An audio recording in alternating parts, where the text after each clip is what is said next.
পহেলা মে আন্তর্জাতিক শ্রমিক দিবস। আন্তর্জাতিক শ্রমিক আন্দোলন এবং শ্রমিকদের অধিকার আদায়ে এই দিনটি প্রতি বছর ফিরে আসলেও ঠিক কী জন্য এই দিনটি পালন করা হয় তা অনেক শ্রমিকরাই অবগত থাকেন না। 19 শতাব্দীর পূর্বে কারখানার শ্রমিকদের দৈনিক 10 থেকে 12 ঘন্টা কাজ করতে হতো। সেই অনুপাতে তাদের পারিশ্রমিক ছিল একেবারেই কম।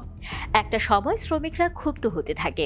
বিভিন্ন সময় শ্রমিকদের আন্দোলনের প্রেক্ষিতে 1904 সালে নেদারল্যান্ডের আমস্টারডামে অনুষ্ঠিত সমাজতন্ত্রীদের আন্তর্জাতিক সম্মেলনে দৈনিক 8 ঘন্টা কাজের সময় নির্ধারণের দাবি আদায় এবং শান্তি প্রতিষ্ঠার জন্য বিশ্বব্যাপী মে মাসের প্রথম দিন মিছিল ও শোভাযাত্রার আয়োজন করতে সব সমাজবাদী গণতান্ত্রিক দল ও শ্রমিক সংঘের প্রতি আহ্বান জানানো হয়। সেই থেকেই বিশ্বব্যাপী প্রতিষ্ঠা পায় শ্রমিক দিবস পালন এবং শ্রমিকদের 8 ঘন্টা সময় নির্ধারণের দাবি। শ্রমিকদের অধিকার ও দাবির প্রতি সম্মান দেখিয়ে 1971 সালে মহান মুক্তিযুদ্ধের সময়ও পালন করা হয়েছিল আন্তর্জাতিক মে দিবস। শ্রমিক মালিক গর্ব দেশ, স্মার্ট হবে বাংলাদেশ, এই প্রতিপাদ্যকে সামনে রেখে সারা দেশের মতো সিলেটেও পালন করা হয়েছে এই দিনটিকে।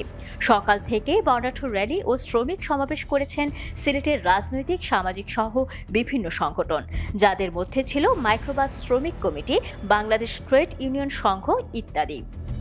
শ্রমিকদের অধিকার আদায় এবং বেতন বৃদ্ধির জন্য প্রতিবাদী সমাবেশ করেছে গণতান্ত্রিক শ্রমিক আন্দোলন সিলেট জেলা। এছাড়াও শ্রমিকদের সাথে মে দিনের গান পরিবেশন এবং শ্রমিক ভাই বোনদের মাঝে হ্যাটকেপ বিতরণ করে সম্মিলিত নাট্য পরিষদ সিলেট।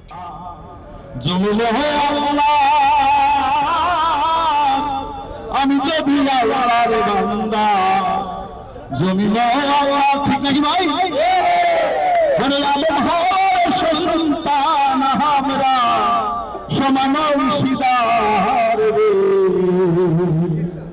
আমার বিশ্বাস কোনখানে। আজকে মহান মে দিবসে সম্মিলিত নাট্য পরিষদ সিলেট একটি ব্যতিক্রমী উদ্যোগ নিয়ে কদমতলী বাস স্ট্যান্ডে এসেছি। আমরা প্রত্যেকের মাথায় হ্যাটকেপ দিচ্ছি, আমরা তাদের জন্য গান করছি, আমরা মঞ্চে তাদের জন্য নাটক করি, তাদের কথা বলি। শ্রমিকরা ভালো থাকলে বাংলাদেশ ভালো থাকবে, শ্রমিকরা ভালো থাকলে আমরা এগিয়ে যেতে পারবো। তাই সকল শ্রমিকের প্রতি সম্মান জানাই এবং আমরা তাদের পাশে আছি, এটাই আমাদের কথা। ধন্যবাদ।